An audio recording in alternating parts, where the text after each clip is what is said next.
Philippines tax cuts, impact on gambling winners.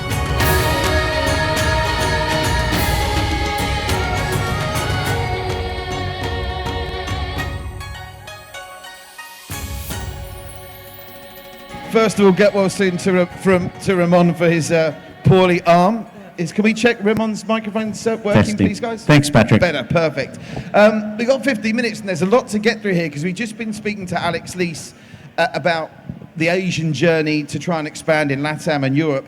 And of course, these two gentlemen here, no one better placed to discuss what is a very rapidly maturing market domestically in the Philippines with the PGOs growing so rapidly. Just to give you some very brief background, of course, Ramon is Executive Chairman of DFNN, a very innovative and sort of forward-thinking company in the Philippines that have got many interests in gaming and have made many innovations in that regard.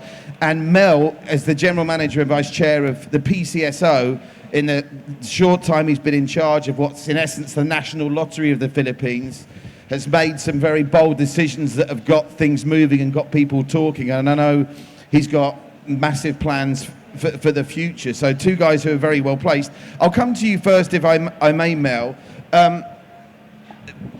We have to address, obviously, the topic of this discussion first, which is about gaming tax in the Philippines. For those not aware or new to the Philippines culture, in the case of the lottery, winners are taxed, aren't they? But there's been campaigns and ongoing discussions to try and lower that tax.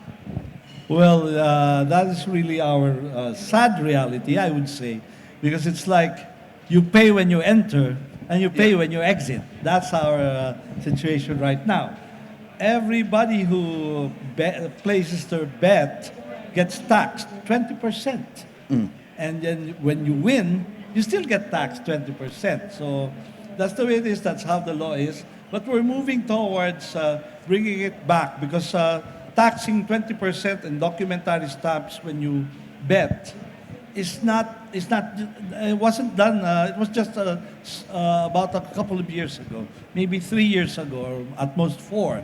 It used to be 10% only.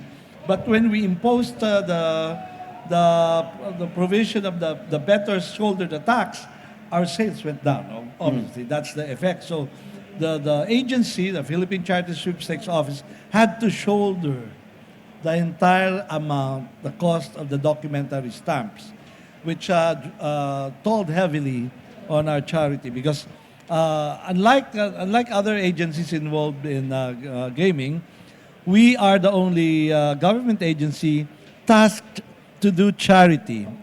And in fact, we have about more than 10 advocacies or 10 agencies that we support, 10 legislations that we support from our fund. We're supposed to be focused on charity alone, but since every legislation comes with needed funding, it's charged to us. Anyway, but there is hope because there is a law pending now in the Senate to lower it back to 10% of the documentary stamps. You see, I really don't mind taxing the winnings. You already won. But taxing when you just bet or about to win, I think that's unfair because you don't even know if you'll win. Where do you stand on that, Ramon? Because obviously it's become a political football in some sense, the discussion on taxation when it comes to the gaming industry. I know you've got strong views on many of the areas. Where do you stand on this one? I can't, I can't help to support both the chairman of 𝐂𝐭 and I think GM Mel Robles, who are talking the same language. You know, everybody here, especially from the gaming industry, it's all about the math and the tax, right? It's all about the friction costs. The higher the tax is, the less you can return to players, the less you can put into marketing. And when you benchmark the Philippines vis-a-vis other countries, whether it's a charitable institution on lottery or 𝐂𝐭, we are actually one of the highest. And I'd really like to point that out in specific numbers. If you go to Malta, everybody knows it's a 5% flat tax. You go to someplace like Antigua, it's 3%. Cyprus is a sliding scale going up to 1 to 15%. But let's look closer to home. In fact, Singapore, which is one of the bigger regulators, has moved in May 2022 and lowered their taxation also on a scale. And you've recently seen Thailand, who wants to enter it based on their new parliamentary registrations is looking at a 17% tax rate, a high difference from GM's 20% in, 20% out, when in reality, the government is already taxing it by being part of the operation. So it's almost like a triple taxation for our poor GM, who I believe can grow it tremendously. I know this gentleman knows technology very well and is very keen, but you know, his hands are tied behind his back due to the friction costs. I have my favorite gaming stat of all time, and Mel knows this, I discussed it with him again last night, is in a country the size of the Philippines with 7,000 islands, 112 million population. And, 120. 120, sorry, thank you for that correction, Ramon. And a huge potential to grow a national lottery, to become a huge national event. Only 6,500 lottery terminals, actual machines in the country. So that's less than one terminal per island in the Philippines. So that's obviously a battle that's got to be addressed at some point, Mel, to get your organization where I know you passionately believe it should be. Yeah, I agree. As you've said, pun intended, we have 7,100 islands, but only 6,500 terminals, which if you look at the brighter side of it, we have more headroom. I think that's a real headroom to really go up. So there's a very good chance for us to gain and harvest more, because we have barely scratched the surface. Really, if you put one terminal every island, excluding 𝐂𝐿𝐴𝐿 Island. It always surprises me that when you talk about lotteries, Ramon, they're not usually naturally automatically associated with the gaming industry per se. It's almost like they're not looked down upon at all, but they're treated as something separate. But you would think in this modern age, when there's so many crossovers with customers and client acquisition, you'd think there'd be a tighter relationship between the two. Do you think there's a chance that lotteries will become, you know, more maybe in partnership or in bed with some of the big providers? I think in product-wise, you're already seeing some of the crossover. The technology itself will not be able to hold the legislation will not be able to hold the technology back. I think also the illegals, unfortunately, both due to the taxation and reach, are taking advantage of that, and both our regulators are hampered. I'm sure they will probably cooperate, especially on more critical ways to go after the illegals who are using it, but definitely in the future, I only see much more collaboration, cooperation, and less conflict, because conflict doesn't bring money. So it's better that basically people cooperate. And we had a TV show here in the Philippines that every Filipino culture knows of a certain age. It's called Voltus 5. So it's good that everybody volts in and works as one. And you still think, but I mean, again, not just for the lottery, Mel, but generally the Philippines, despite the fact we've got all the casinos, and despite the fact now we've got PGOs and these regulated operators are coming up, I think you both believe that we've only scratched the surface of how mature the market can get from a lottery perspective and other products as well, Ramon. Well, that's something that's very peculiar with the lottery, is that I call it you bet and forget. Huh? You bet and forget. So if you're a busy person, there are schedules on the games. No? So it's not interactive. You pull all the bets. That's why it's a sweepstakes. It started as a sweepstakes. And then you bet and forget and then check if you have won. So this is something unique with the lottery. And I think it should remain that way. Because you can get bigger jackpots, way bigger than any casino game, I think. That's why we're launching our billionaire lottery. We want to excite the market because our prices are base price scheme. While, by the way, we don't have any regulator. We are the operator and regulator, which you would think it's an advantage normally, but we have the law that guides us, limits us, depending where you look at it. So it's difficult for us. But we have to make the most out of it. We'd like to excite the market, just like we did last December. We boosted, for the first time in history, PCSO boosted the jackpots, and it went crazy. We made 2.6 billion in a matter of 30 days. If we were allowed to pursue that, you multiply that by 12. So that's how much the gross we can make.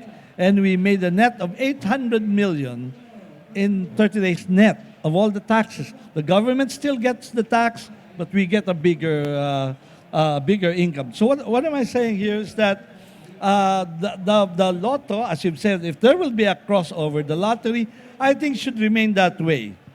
Keep it there, the bet and forget type, which is good because it really jacks up the jackpot. It really increases the jackpot.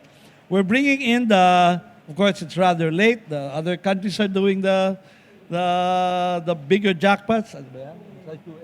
Is there any pathway to commingling? I mean, you know, you have Euro millions, why not Asia billions? Yeah, I think that's one of the aspirations. You could, okay, here's something is hypothetical or maybe a real aspiration. If you could have a world lottery, imagine how much we could gain for that. Yeah. If a region would put up a lottery. I like that, sir, considering we're almost 2 billion or 2.5 billion in Asia alone, sir. So can you imagine if you could have that? Just for the sake of unity, a cultural thing. You want a pageant type, then let's have a world lottery. Because it is, not an association, but a draw. It's considered the acceptable face of gambling in so many ways. I mean, in the UK, for example, it's a 16 age limit to play. I think in the Philippines, it's 18 for lotto, but 21 for sports betting. And on sports betting, Ramon, obviously the lottery under Mel sounds like it's going to be going places very soon. We have seen, you know, regulated operators spring up here. Clearly, the casinos continue to be built, and I can't remember the last time I've been into a casino in Manila when it wasn't packed to the rafters. Are there any other areas you think of expansion around the corner? Because I think, you know, people here are not just looking at Manila to run their global operations. I think they're looking at the Philippines as a prospective market to enter. Yeah, I think so, and I think people are missing the party that's happening in Clark. If you look at the GGR that's already happening in Clark, the fact that that airport has won a number of awards and we're now building a fast train towards Clark, that's another area that you should look at. Cebu, you've already got the 𝐂𝐭 group there, and I understand there are discussions on the final takeover in terms of various parties with Emerald. So that's another growing market. I would also target probably some place up and coming like 𝐂𝐤𝐿O. Very few people understand that in 𝐂𝐤𝐿O, they have an international airport. You actually have people in Hong Kong and Singapore who work during the week but go to 𝐂𝐤𝐿O for the weekend. So there's a lot of growth there. Yeah, the airport factor you mentioned that you can't underestimate. You can't underestimate just how important that is. And funny enough, speaking to someone here that flew into Clark and prefer to fly into Clark and make the 90-minute journey into the centre of Manila than sometimes deal with the problems that Manila Airport faces, which we know are being addressed. So very interesting. Last thoughts, guys, from you, because our 15 minutes has flown by. Mel, I said the same to Alex Lees. It's a good question to ask people because I'm sure they'll invite you back next year. You've had a sterling 12 months with the implementation of the mega jackpots in January, seeing the sales go through the roof. If you're back on this stage in 12 months' time, what are your goals for the PCSO, the Philippine Charity Sweepstakes Office? I'd love to tell you about more charities, but we can have more charities with more income. So I'd love to report to you how many billions we've made with our partners. And I think that is our goal, and it's achievable. It's lofty, but I think it's achievable. And what about yourself and DFNN? Where do you think, Ramon, you'll be in 12 months' time? What projects are around the corner? I know you're always busy at these events. I have a simple message. You have two regulators who have good hands and who are business friendly. That's all I can say, and I'd like to hope that we can be part of their vision and their growth. Demographically, you look at population, but look at our economy as well. We've been one of the stellar performances in Asia, continue to be, and in the same time that perhaps SiGMA 20 years from now, you're going to add in Philippine population the equivalent of one Australia, one Malaysia, one Canada, or Norway, Finland, Sweden, and Denmark combined. So that's a pretty good market. You're always brilliant with the numbers, Ramon. It always scares me. Ladies and gentlemen, join me in thanking the GM of the PCSO, Mr. Mel Robles, and the Executive Chairman of DFNN, Ramon Garcia. Thank you, everybody. Yes, Mel, I only have one hand, but that's... picture.